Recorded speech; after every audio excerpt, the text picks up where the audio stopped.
Irmãos, e nós vamos abrir a palavra de Deus.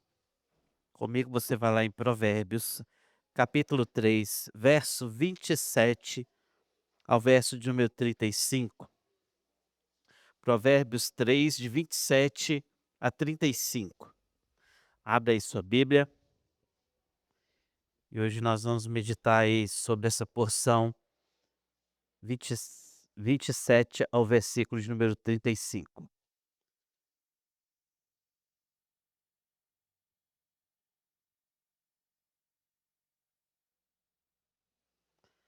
Amém?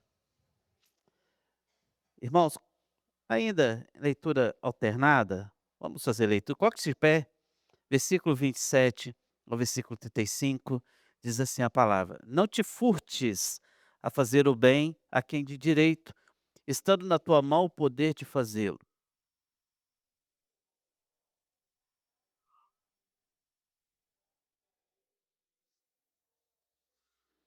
Não maquines o mal contra o teu próximo, pois habita junto de ti confiadamente.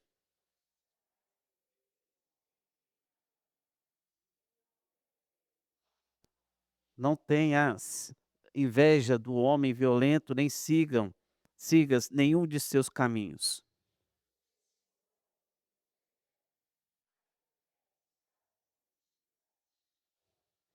A maldição do Senhor habita na casa do perverso, porém a morada dos justos ele abençoa.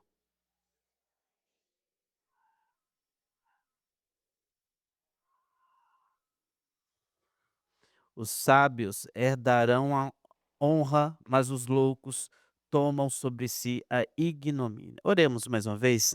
Deus, damos graças, Senhor, pela tua palavra. Mais uma vez rogamos ao Senhor que o Senhor fale, Deus, ao nosso coração, Pai, e assim possamos ser edificados por ela. Em nome de Jesus. Amém. Amém. Os irmãos podem se sentar. Meus irmãos, a nossa sociedade ela é obcecada por títulos. O diploma aumenta a capacidade e também a renda de uma pessoa, o ganho que ela tem. Perspectivas se abrem e possibilidades aumentam. Então, quando nós, irmãos, somos diplomados em alguma área, aquilo também abre portas para que nós possamos ter uma condição melhor. E quanto mais graduado a pessoa for, ela vai ter, então, maior êxito, teoricamente, sobre aquilo que ela deseja fazer. Mas, irmãos, nós também sabemos que um título acadêmico nem sempre quer dizer conhecimento. Sempre quer dizer que aquela pessoa é uma pessoa sábia no aplicar. Ser um doutor, irmãos, em determinada área não nos torna sábios para a vida. Mas o que nós temos é apenas conhecimento. E como bem observou, irmãos, Charles Spurgeon, quando ele fala o seguinte, que a sabedoria é o uso correto do conhecimento, conhecer não é ser sábio, muitos homens sábios sabem muito e são tão mais tolos por causa disso, que nós podemos entender que nem sempre quem tem um bom conhecimento vai fazer uso dele com sabedoria. A falta de sabedoria, então, na vida prática, irmãos, ela fica evidenciada claramente quando nós olhamos para os relacionamentos. E quando nós olhamos para os relacionamentos que temos nesse mundo, nós conseguimos identificar quando essa pessoa é sábia ou não. Quando ela usa daquele conhecimento que ela adquiriu para o bem ou então para o mal. Certa vez, irmãos, um doutor da lei chegou para Jesus e perguntou assim: Mestre, que farei para herdar a vida eterna? E Jesus, irmãos, direcionou para a lei e levou ele, a esse homem, a refletir sobre a própria lei. Ele diz: amarás o Senhor teu Deus de todo o teu coração. E aí no próximo versículo ele diz: e amarás o teu próximo como a ti mesmo. Jesus então validou a resposta: faze isso e viverá. Chamando a atenção para nós que nós precisamos entender que nem sempre conhecimento torna-nos sábios. Aquele homem que conhecia era um doutor da lei, mas nem porque conhecia a letra, a palavra, ele era sábio no aplicar na sua vida. porque ele não tinha entendido o que era o Senhor e aquilo que ele proporcionava através de Cristo. Ele não pôde ver Jesus como sendo o Salvador. Mas aquele homem tentando justificar, ele ainda diz o seguinte: quem é o meu próximo, Senhor? Se eu preciso amar ao próximo, quem é meu próximo? Então, irmãos, eu preciso destacar para você que a lei ela se baseia no relacionamento com Deus, mas boa parte dela no relacionamento com o próximo. Na verdade, muitas das maiorias das leis dizem respeito não a Deus em si, né, a nosso relacionamento com Deus, mas o nosso relacionamento com o próximo. Então, irmãos, essa pergunta vai ecoar e continua viva pelos séculos dos séculos. Enquanto existir homem sobre essa terra, ele precisa entender quem é o próximo. E muitas vezes nós queremos definir quem é o nosso próximo, irmãos, não sabendo, irmãos, quem nós podemos ou devemos amar. O mestre da lei, ele não buscava, irmãos, um vizinho para amar. Ele buscava um limite para poder executar o seu egoísmo. O que ele queria saber era quem era o meu próximo, para saber até onde eu poderia ser egoísta. Irmãos, essa mentalidade, ela entra totalmente em choque com a palavra. Ela entra em choque com os ensinos de Jesus, ela entra em choque com provérbios. E se alguém diz, irmãos, ser sábio, isso tem implicações profundas também, irmãos, na nossa parte relacional. Quando nós olhamos e vimos até aqui que o Provérbios é um livro claramente voltado para o nosso relacionamento um com o outro. Onde nós temos aqui o Senhor nos instruindo como Pai, para que nós possamos aprender a lidar um com o outro. Barwick, irmãos, um teólogo, ele diz que o pecado é uma perturbação de todas as relações que Deus estabeleceu. A sabedoria é a restauração dessas relações sob o temor de Deus. E isso é interessante o que ele diz, porque justamente, irmãos, o que nós vamos ver, e volto com os irmãos de novo lá no Éden, quando eu lembro para os irmãos que a primeira coisa que nós constatamos semana passada, na última mensagem, quando nós observamos aquela relação que havia lá no jardim, chegamos a citar isso com os irmãos, nós podemos ver claramente que uma das coisas que veio com o medo, não foi só o medo em si, mas a dificuldade. Aquela mulher que era osso dos meus ossos, carne da minha carne, agora já não é mais esse mesmo olhar que Adão tem para ela. Acabou-se ali o problema, irmãos, começou-se ali um problema de relacionamento entre homens, entre pessoas, né? Ah, mas era com a mulher, pastor, só tinha a mulher. E a gente vai ver que para frente que esse problema de relacionamento, ele vai se estender. Depois, logo após, vem 2 homens, filhos, e esses filhos não sabem lidar um com o outro. Eles não souberam conviver. Então, faltou ali naquele relacionamento também de Adão e Eva, mas também dos filhos, Abel e Caim, irmãos, justamente a mesma relação de irmãos, de intimidade e também de sabedoria prática quando olhamos um para o outro e quando convivemos com as pessoas. Então, esse texto vai mostrar para a gente, irmãos, 4 marcas dessa sabedoria de Deus que nos impulsiona não em direção ao próprio Deus, como o texto vai dizer, mas também ao próximo. Então, a sabedoria relacional é o que eu queria chamar a atenção para você. Deus está tão nos propondo aqui que nós precisamos abençoar a vida um do outro nas relações que temos, no convívio com as pessoas. Então, irmãos, eu te chamo a atenção para você que a primeira marca é que a sabedoria de Cristo não evita-nos de fazer o bem. Olha o versículo 27 e 28, de novo, nós podemos observar aí que ele diz o seguinte: não te furtes a fazer o bem a quem de direito, estando na tua mão o poder de fazê-lo. Não digas ao teu próximo, vai e volta amanhã, então tu darei se o tens agora contigo. Nessa primeira, então, irmão, sessão, ou nessa primeira marca que nós observamos aqui, nós podemos ver claramente que o cristão, ele deve ser generoso. E essa generosidade passa justamente, irmãos, por cumprir a lei, diretamente a lei, reter, irmãos, o que o outro precisa, como o texto chama atenção, também é falta de sabedoria. E as escrituras, então, nos chamam a atenção que nós não devemos deixar para amanhã a ajuda que nós podemos prestar hoje a alguém. Amanhã pode ser tarde. Amanhã pode ser que aquela pessoa tenha dificuldades, irmãos, de aguardar a sua bondade.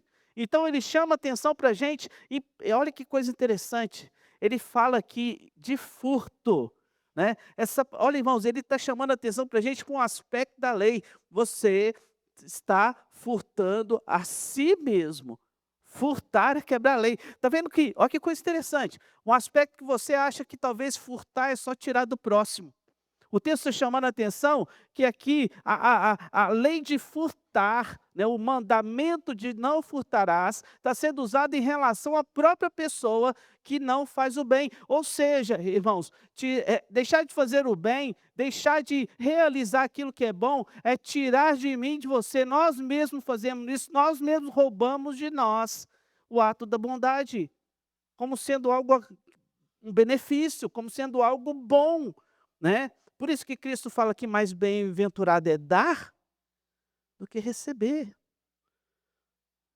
Percebe, irmãos? Agora, fala a verdade, agora você falou assim: "Poxa, eu sou um ladrão e não sabia". Não é verdade? Quantas vezes, lembra? Quantas vezes você olha para trás e fala assim: "Meu Deus, às vezes deixei, ou até falei que ia ajudar, mas eu deixei para outro momento, então naquele outro momento eu iria ajudar, eu iria ajudar".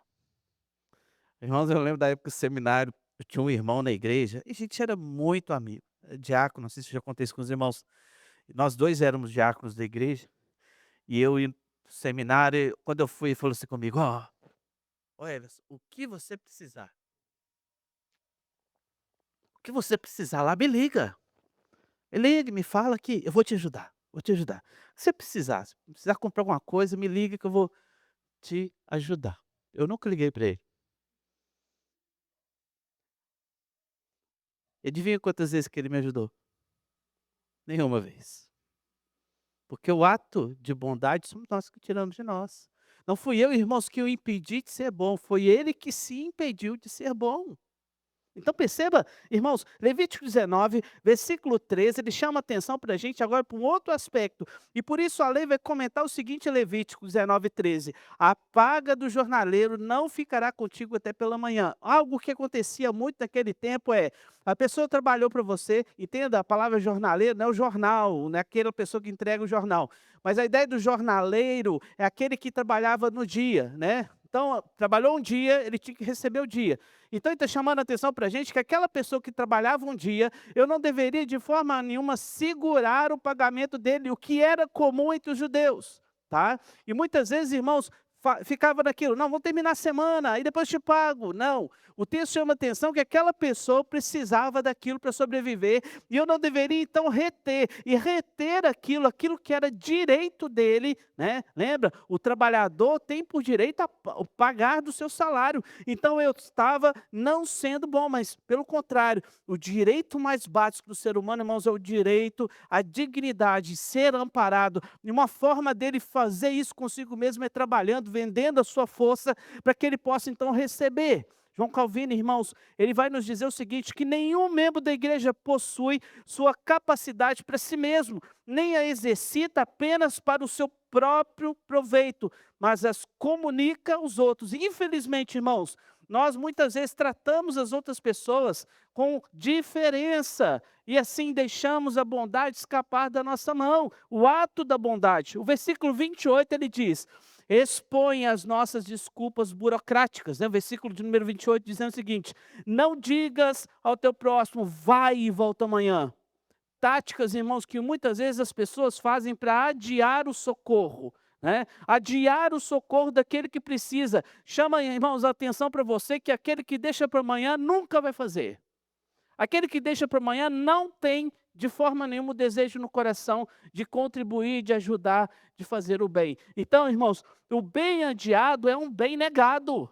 Quando eu adio a bondade que eu desejo fazer, eu estou, na verdade, dizendo que eu não farei. Tiago capítulo 4, versículo 17, ele diz, irmãos, claramente: portanto, aquele que sabe que deve fazer o bem e não o faz, comete pecado ou está pecando. Então nós precisamos, irmãos, de corações dilatados, onde nós podemos, irmãos, então contribuir, ajudar aqueles que necessitam na obra do Senhor, sem sequer esperar para amanhã, porque hoje é o tempo. Hoje é o tempo. Né, hoje nós tivemos, por exemplo, aqui um momento da oferta missionária, né. Nosso irmão orou, né. E quantas vezes nós falamos assim: tem que contribuir com a obra". Aposto que você provavelmente em algum momento da sua vida já fez isso. Tem que contribuir, e tem que contribuir. E passa mês e a gente não ajuda, não é verdade? Nós não devemos, irmãos, de forma nenhuma adiar a bondade. Mas, irmãos, a segunda marca que o texto chama atenção para gente se encontra no versículo 29 e 30. A sabedoria de Cristo não trama o mal intencionalmente contra o próximo. Olha só, o versículo 29 e 30, lê comigo, vamos ler. Não maquines o mal contra o teu próximo, pois habita junto de ti confiadamente.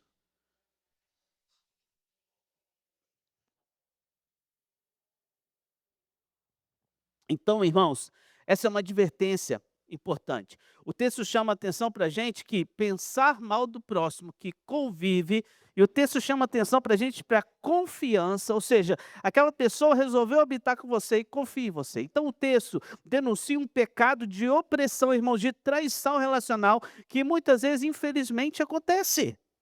É, talvez uma coisa que ficou marcada, não sei se os irmãos viram, hoje nossa seleção perdeu, né, mas tem um jogador que ficou marcado nessa Copa aí, por um problema dentro de casa. Não sei se você viu, mas um dos nossos jogadores, irmãos, foi adquirir uma casa, um apartamento, né, agora, no início um pouco antes da Copa, e descobriu que durante toda a sua carreira, o pai dele, que era o empresário dele, tirava dele 80% de tudo que ele ganhava.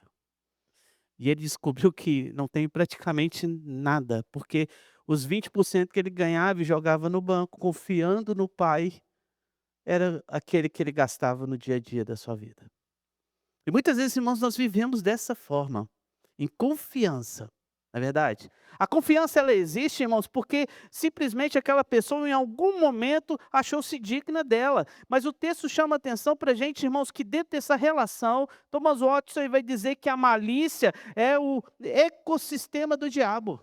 Ele diz assim, que maquinar o mal contra quem confia em ti é colocar a assinatura de Satanás no teu comportamento. O que ele está dizendo então, irmãos, é interessante, é como se eu estivesse assinando do meu ato, isso aqui foi o diabo que fez.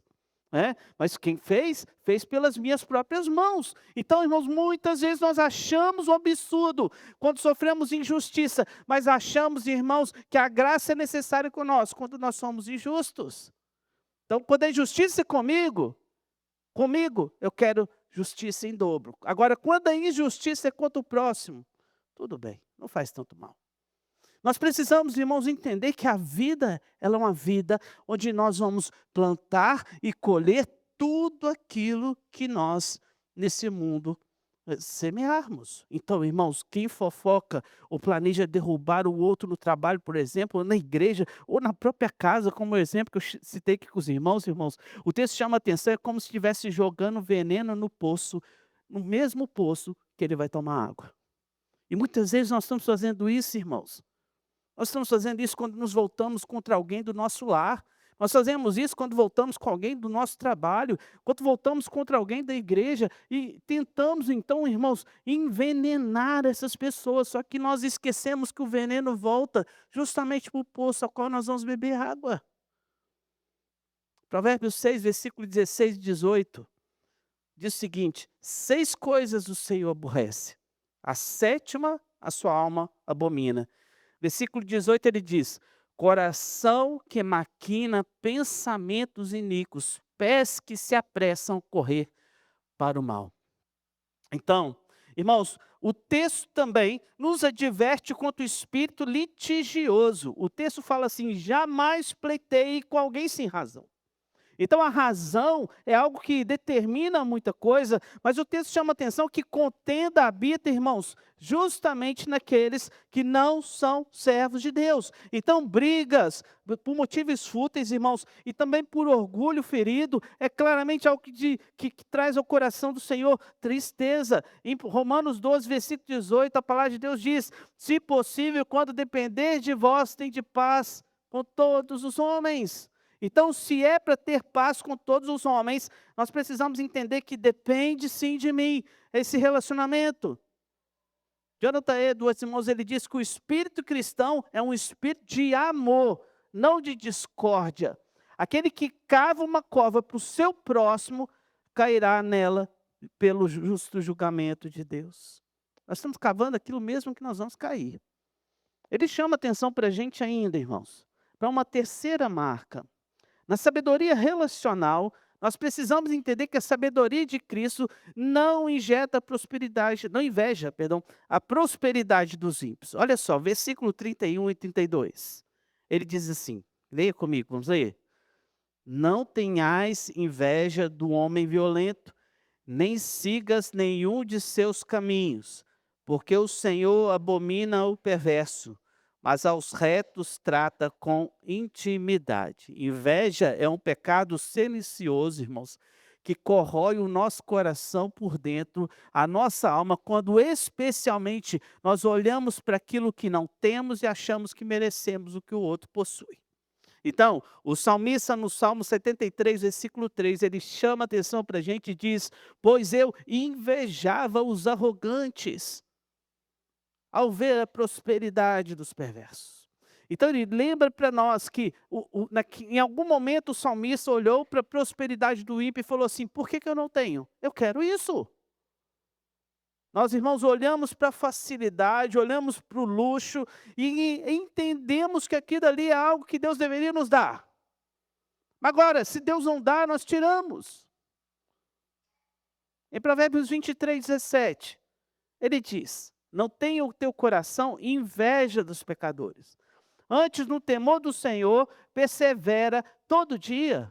Então, irmãos, se for para ter inveja daquele que não anda pelos caminhos do Senhor, o texto destaca para nós que nós precisamos entender que nós precisamos ficar longe disso. E assim, a nossa caminhada é uma caminhada para longe. O texto fala que o Senhor abomina o perverso.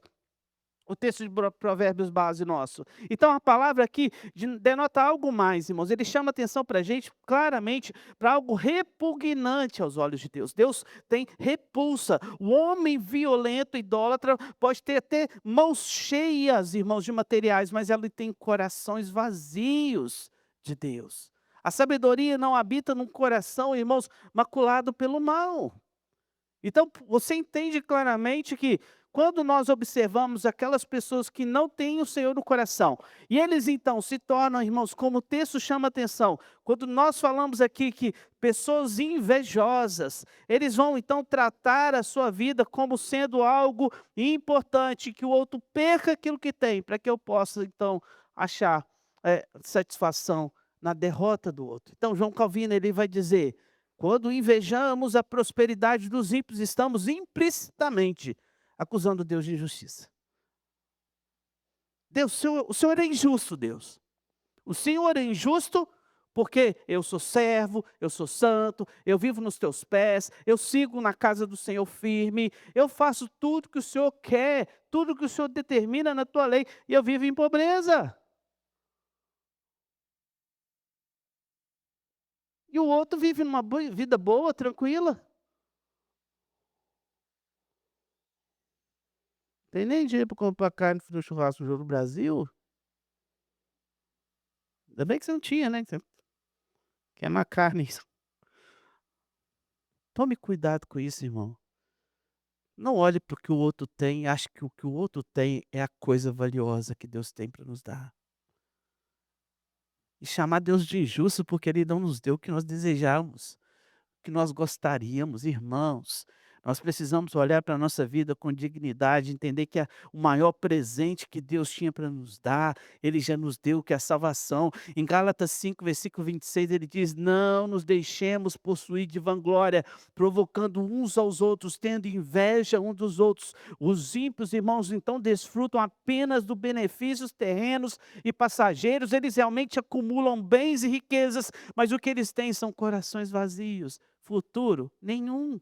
A Bíblia deixa bem claro que o futuro deles é nenhum. O texto está chamando a atenção para a gente que o que espera essas pessoas, irmãos, pela sua maldade, não é glória, não é céu, não é redenção, não é salvação, irmãos, não é nada aquilo que se aproxime sequer do texto que chama atenção para a gente, das Escrituras sobre a salvação. Então, é melhor estar, irmãos, na masmorra com intimidade com Deus, do que nos palácios, irmãos, com claramente distância de Deus.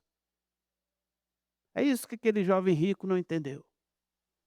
Ele escolheu os castelos, escolheu as mãos cheias, esqueceu, irmãos, que o galardão aguardado, tão esperado por aqueles que viveram e andaram por essa terra com sabedoria e graça, é o precioso tesouro que nos aguarda. A redenção, a herança de Cristo, irmãos, é a única herança que nós deveríamos buscar. Aquilo que Ele prometeu para a gente, sentar ali ao trono e reinar pela eternidade com Ele, é o que deveria motivar o nosso coração e a nossa vida. Irmãos, não há como participar da intimidade do mundo e da intimidade de Deus. Ou nós servimos a Deus, ou nós servimos ao mundo. Mas aqui, irmãos, uma quarta marca dessa sabedoria relacional é que a sabedoria de Cristo reconhece as bênçãos de Deus para o relacionamento e não para as maldições. Versículo 33 a 35, ele diz assim, leia comigo também. A maldição do Senhor habita na casa do perverso, porém a morada dos justos ele abençoa. Certamente ele escarnece dos escarnecedores, mas dá graça aos humildes. Os sábios herdarão honra, mas os loucos tomam sobre si a ignomínia. Irmãos, no mundo a sabedoria serve para subir degraus. Ela serve, irmãos, para pisar na cabeça dos outros, a sabedoria deste mundo. A sabedoria que Cristo nos dá, ela é claramente, irmãos, aquela que nós alcançamos na cruz, ela é firmada numa base de amor. Então, se ela é firmada numa base de amor, ela nunca desfaz do próximo, mas pelo contrário, ela atrai o próximo.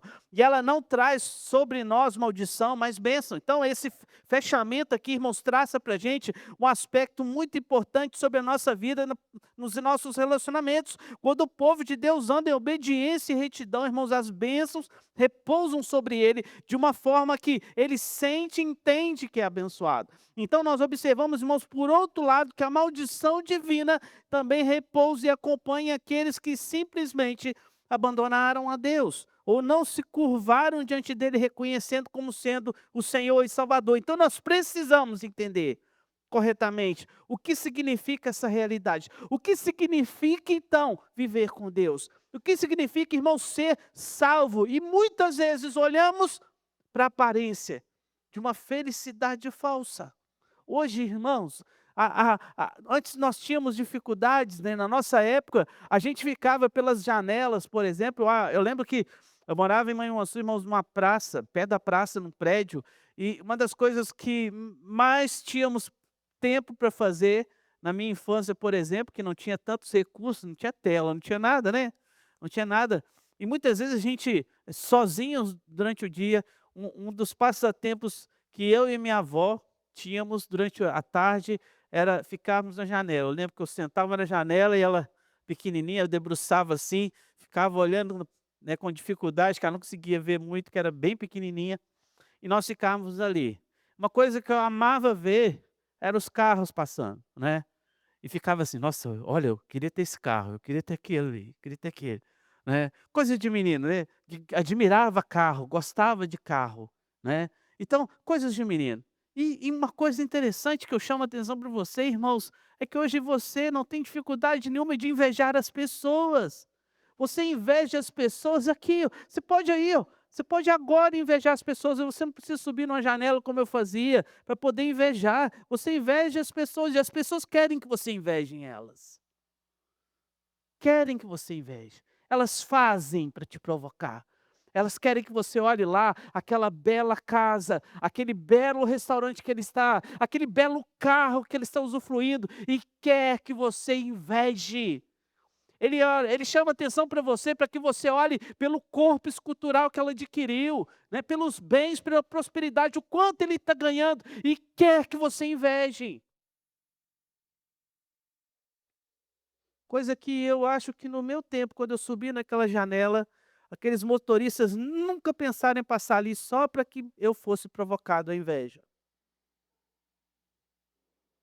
Então hoje, irmãos, nós temos uma facilidade de pecar nessa área, percebe? Nós temos uma dificuldade clara para nós hoje, que hoje nós temos mais aberto ainda essa questão de sermos abençoados ou não, né? Ou sermos amaldiçoados por invejar essas pessoas, né? Ou ser abençoados por rejeitar isso, como nós tínhamos antigamente. Então, no final da história, irmãos, nós observamos aqui claramente que havia duas formas, e o texto destaca para a gente, de nós entendermos. Olha, versículo de número 32, 31, ele fala assim, perdão, 33, a maldição do Senhor habita na casa do perverso, porém a morada dos justos é abençoada. Ele destaca para a gente, irmãos, aqui então, que há claramente maldição sobre aqueles, mesmo que aos nossos olhos pareça ser tudo belo.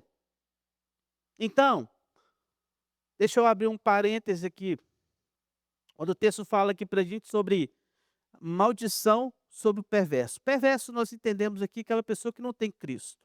Aí você pode inferir o seguinte no seu coração: mas pastor, e na minha casa que tem uma pessoa que não é considerado ímpio, né? Porque não é um salvo ainda em Cristo Jesus. Então, tem maldição na minha casa? Tem maldição na sua casa, irmãos? Se o seu marido não é convertido, se o seu filho não é, se a sua esposa não é, tem. Mas aí a gente lembra de 1 Coríntios capítulo 7, versículo 14. O que que diz lá? Do marido é santificado no convívio da esposa crente e vice-versa. Olha, está ali. Porque o marido incrédulo, olha, então aqui está falando do marido, irmãos, mas entenda, no convívio do lar, o incrédulo é abençoado. O que o texto está chamando para a gente, nós vamos tirar o princípio e trazer para a nossa vida. Então o princípio é claro, irmãos, e a esposa incrédula é santificada no convívio do marido crente. De outra sorte, os vossos filhos seriam impuros, porém agora são santos. Lembrando aqui, o que que a palavra santo quer dizer? Separado. Então ele está dizendo que, irmãos, mesmo que um lar seja misto, no sentido de que há um que crê e outro que não crê, e mesmo que eles tenham filhos, o texto chama a atenção que essas crianças são separadas de Deus, chamando a atenção para a gente que há sim bênção sobre uma casa, mesmo que essa casa não tenha sido toda alcançada. Então a bênção de Deus, irmãos, em uma vida é protegida, iluminada, e a sua casa é abençoada, mesmo que nem todos creiam. Então, se você crê e é só você na sua casa, mesmo assim a sua casa ela é abençoada. Então o texto afirma, irmãos, que os escarnecedores, dos escarnecedores, chamando a atenção para a gente, irmãos, que Deus zombra deles, ou Deus escarnece deles. Interessante o trocadilho, né? Deus escarnece dos escarnecedores, no versículo 34. Então ele faz aqui um trocadilho, o texto chama a atenção, então, que Deus, da mesma forma, trata essas pessoas como elas agem umas com as outras. Então, na sabedoria relacional, irmãos, nós precisamos compreender que Deus vai julgar cada um segundo o seu andar. O que ele está dizendo para a gente é que quem é o escarnecedor será escarnecido. Então, o orgulho funciona, irmãos, como uma torre que atrai a maldição. Mas nós, irmãos, que andamos debaixo da graça do Senhor, na humildade que Cristo nos traz, nós então alcançamos do Senhor essa bênção de podermos viver sobre a bondade e a bênção de Deus sobre o nosso lar. Então, a verdadeira humildade na Bíblia, irmãos, que o texto vai falar, que ele dá graça aos humildes, ou seja, nós andamos debaixo da graça quando somos humildes, ele então nos livra de grandes dificuldades, nos cura das divisões relacionais, nos traz, irmãos, debaixo de uma graça que Deus nos abençoa de forma maravilhosa. Então, quando eu, irmãos, me vejo pequeno diante de um Deus que é grandioso, eu começo a entender, irmãos, claramente que o próximo não é superior a mim. Quando mais, irmãos, quando o texto fala, mas dá graça aos humildes. Quando nós nos aproximamos de Deus, a tendência nossa é de olhar para nós e reconhecer quem nós somos. Então, todo olhar altivo cai diante de Deus. Quando nós nos aproximamos do Senhor, aquele resquício de orgulho que o texto quer chamar a atenção para a gente, ele cai por terra. Nós nos humilhamos na presença de Deus e Ele então, assim, nos dá graça. Então a graça me possibilita olhar para o próximo e dizer assim para o próximo: gente, como eu vou me considerar melhor? É aquilo que aquele pecador, irmãos, que Jesus falou que foi o único que entrou numa sinagoga naquele dia e saiu, irmãos, naquele momento, glorificado por Cristo. Aquele que batia no peito e dizia: Pai, ser propício a mim, pecador. E o outro que se exaltava: eu não faço isso, eu não sou como fulano, eu dou dízimo, eu faço isso, eu faço aquilo. Esse está longe de Deus. Humilhai-vos na presença do Senhor, Tiago nos diz, e Ele vos exaltará. É o Senhor que exalta. Para concluir, querido, a moralidade, justiça, sabedoria prática não são méritos nossos, mas é uma ação direta de Deus no nosso coração. A graça de Deus é quem muda, o soberano Deus é quem transforma a mim e você.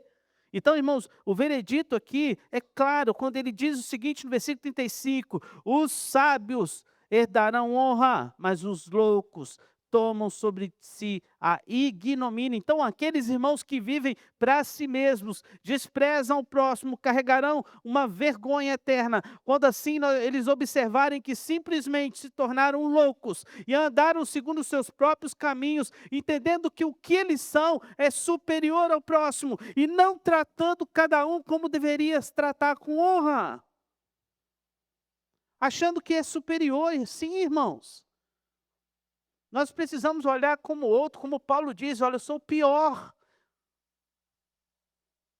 Olhando para esse texto, então, irmãos, a pergunta que fica para nós é: diante do que nós vimos aqui, quem é você nos seus relacionamentos?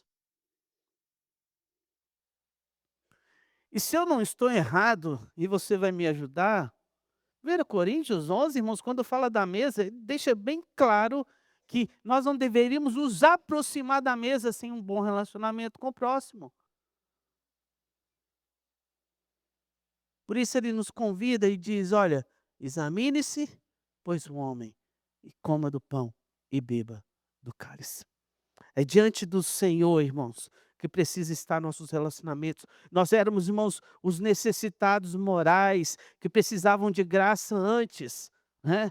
E agora nós olhamos para aqueles que precisam de graça hoje, que ainda não foram cansados e vamos achar que eles são melhores do que nós? Não, é Cristo quem mudou nosso coração, irmãos. Se nós não nos agarrarmos nessa graça e não vivermos por ela, e não entendemos, irmãos, que é aos pés da cruz que nós precisamos estar, e não entendemos, irmãos, o significado de que é participar da mesa do Senhor, irmãos, nós podemos sim correr o risco de achar-nos como uns loucos. Um dia achando que nós somos superiores, um dia chegar ao nosso raciocínio que nós somos melhores. E o texto fala de Romanos capítulo 1, que não é o mundo que faz isso com a gente, é a gente. E aí Paulo fala o seguinte: inculcando-se por sábios, tornaram-se loucos. O que ele diz é: não foi o mundo que pôs isso na cabeça dessas pessoas. Essas pessoas colocaram. Eles se inculcaram. Eles colocaram na cabeça que eles eram melhores. E hoje você tem a função, querido, de colocar na cabeça: você não é melhor do que ninguém aqui. Você não é melhor. Você não é o melhor que chegou nos pés do Senhor. Você não é o melhor que se rendeu. Você não é o melhor que Deus tem para usar. Você não é o melhor que Deus tem para fazer a sua obra. Você não é o melhor pai. Você não é a melhor mãe. Você não é o melhor filho. Você não é. Você não é o melhor servo. E se Cristo e a graça dele não atuar na tua vida, você é o pior dos pecadores. Porque o pior dos pecadores é aquele que um dia provou da graça e abandonou a graça e achou que a graça era vã. Então, o convite que eu faço nessa noite para você, querido: se aproxime da cruz, John Stott, ele fala uma frase poderosa, ele diz o seguinte: "A cruz é a medida da nossa sabedoria relacional. Ali, o eu morre para que o próximo viva". Diminua-nos nós, irmãos. Nós precisamos diminuir perto do Senhor. Hoje não é dia de altivez, hoje é dia de quebrantamento, entender quem nós somos, que diminua eu, que diminua eu, que a única coisa que tem em minha vida é a graça e mais nada. Ninguém desceu mais baixo que o próprio Cristo, irmãos, para que nós entendêssemos a importância de nos humilharmos diante do Senhor. Ninguém desceu mais baixo, irmãos, nessa vida, como aquele que simplesmente se tornou o mais miserável dos homens, carregando sobre si aquela punição que nós merecíamos, para que nós pudéssemos ser exaltados. E a nossa oração hoje é: Senhor, dilata nosso coração. Amar o próximo não é fácil, querido, mas nós precisamos aprender a amar o próximo. Nós não somos, irmãos, melhores do que ninguém. Leva isso no coração, você não é melhor do que ninguém. Você só é uma pessoa que Deus ajuda com graça e poder. Deus olhou com misericórdia, mais nada. Se não fosse isso, curve a sua cabeça, fale com Deus. Confesse ao Senhor. Quebrante-se diante de Deus. Reconheça quem você é. Fale com Deus, Pai. Entrou aqui hoje o pior dos pecadores, Pai. E esse pior dos pecadores não é o que está sentado do meu lado, Pai, sou eu.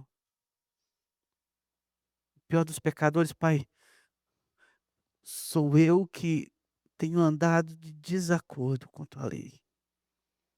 Visita meu coração. Peço ao Senhor que transforme tua vida. Peço ao Senhor que te faça sair daqui diferente, transformado, olhando com um novo olhar para os relacionamentos que você tem, dentro da tua casa, com seus vizinhos, com seus amigos, dentro da igreja, no trabalho. Sai daqui com o coração cheio da graça, a graça que alcança, que salva, a graça que precisa te manter firme aos pés de Cristo. Então, se você abandonou esse caminho, é momento de você pedir ao Senhor que te abençoe.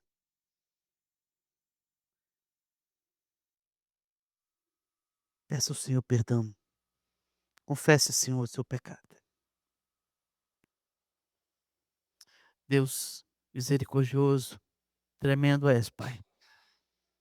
Ó Deus, porque o Senhor salvou o pior dos pecadores, Pai. E Ele está aqui hoje, Deus. E sou eu. Sou eu dos que não mereço, Pai, a cruz. Sou eu dos que não mereço, ó Pai, o sangue derramado. Sou eu Deus que não merecia, Pai, que o Senhor fizesse nada em meu favor. Mas o Senhor me escolheu amar. O Senhor escolheu olhar para mim com graça e misericórdia. O Senhor escolheu olhar para nós, ó Pai, nesse momento e nos conceder perdão. Ó Deus, tem misericórdia de nós, Pai. Tira toda a altivez, tira todo o orgulho, tira todo o sentimento, ó Pai, que possa vir no nosso coração, que nos faça pensar que nós somos melhor que alguém. Mas se Cristo se esvaziou, Pai, esvazia-nos, ó Deus, nessa noite, do nosso orgulho, de nós mesmos. Nós, ó Deus, saímos daqui diminuídos, mas cheios da graça do Senhor. O teu Santo Espírito enche o teu povo, Pai. Enche a tua igreja, Deus. No nome de Jesus, Pai. No nome de Jesus. Ouve cada oração feita, Deus. Ó Deus, o Senhor conhece o nosso coração. Nós, ó Deus, não temos ciência de qual é o tamanho do teu conhecimento sobre nós, Pai, mas sabemos que Ele é perfeito. O Senhor nos conhece melhor do que nós mesmos. Sonda o nosso coração, Pai. Tem misericórdia de nós. Trata-nos, Pai. Não nos deixe, ó Pai, na nossa caminhada, ser tomados pelo orgulho, Deus. Mas quando algo assim acontecer, Pai, quebranta-nos, Pai. Humilha-nos. Que nós possamos, ó Deus, no tempo do Senhor, ser exaltados, não por nós mesmos, mas pelo Senhor. Em nome de Jesus. Amém.